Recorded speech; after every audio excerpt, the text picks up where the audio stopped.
It should be common sense, but if you ever needed another reminder that it's not a good idea to inject bleach, this movie should do. How dead are you? Perfect.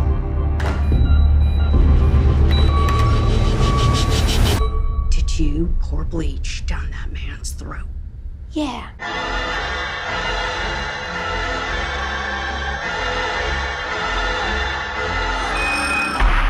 Servus Freunde, my name is Jimmy Cage, and next week on the 1st of October we will begin our third annual horror special in which we will talk about dozens of new and old different horror movies from all around the world. But because Vienna's very own festival of the fantastic, the Slash, is always scheduled for the end of September, I'm already able to bring you a second little preview. Last week I talked about the crazy Estonian stop-motion animated The Old Man movie, and today I present to you 12-Hour Shift, a new American dark horror comedy that was written and directed by Bria. If you happen to be in Vienna, you still have the chance to catch both of these at the Slash Film Festival, which is still showing movies until Sunday. And the official theatrical and I believe also streaming release of 12-Hour Shift, at least in the US, is scheduled for the 2nd of October. And if you are into morbid, twisted and darkly funny movies, I can definitely recommend this one. It's not without flaws, but it has a wonderful cast and a lot of style. It is set in 1999 in a small hospital in Arkansas, and as the title suggests, we follow a nurse who is about to begin her 12-hour shift.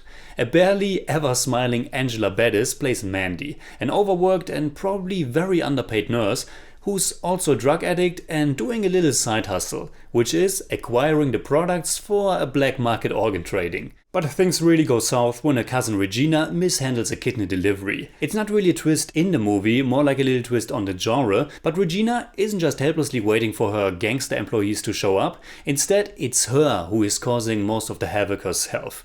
Because Regina isn't just a little bit dim-witted, but also quite psychotic. And so she dresses up as a nurse and looks for another kidney herself.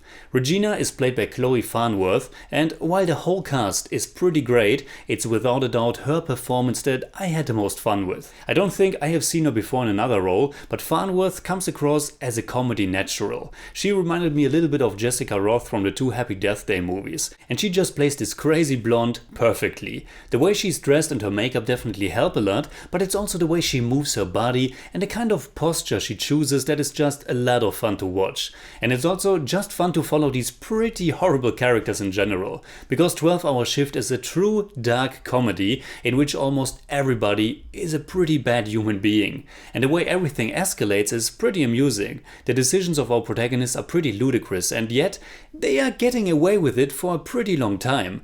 Of course, you have to realize and accept that this is a dark comedy and that it's pretty detached from the real world, but if you vibe with it, it's very charming. I mean, as charming as a movie can be in which the protagonists kill people and rob their organs without much remorse. And I think a big factor for its charm is also its recognizable low-budget nature. Apparently this was done on a shoestring budget, but writer and director Brea knows how to make the best of it. The cast is rather small and the only really familiar face, at least for me, is David Arquette, who adds another chaotic element as this hospitalized murderer. The very limited location, everything takes place in a few hallways and rooms of the hospital, of course also plays nicely into the low-key atmosphere of the movie.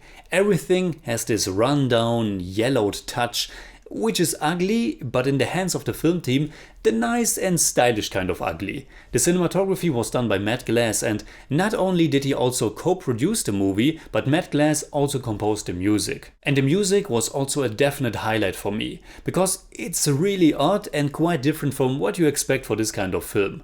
I'm not sure if it was directly connected to her character, but to me it felt as if Mandy had her own music theme that plays when she's arriving in her shiny red car or when she's walking through the hallways. I don't really know how to describe it best, but it sounds a little bit like a religious hymn. And in my favorite scene of the film, there's even a little fantastical musical interlude. It's a very brief moment, but it felt so fresh and different and just fun. There's a certain low-key rhythm to everything, from the acting to the camera work, editing and the musical choices.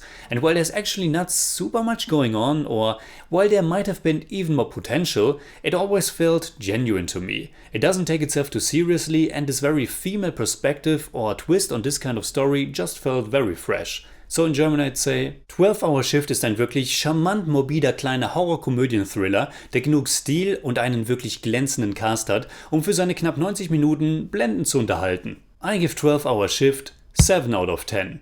It's more like 7.2, but I don't do that. That is what I like about you.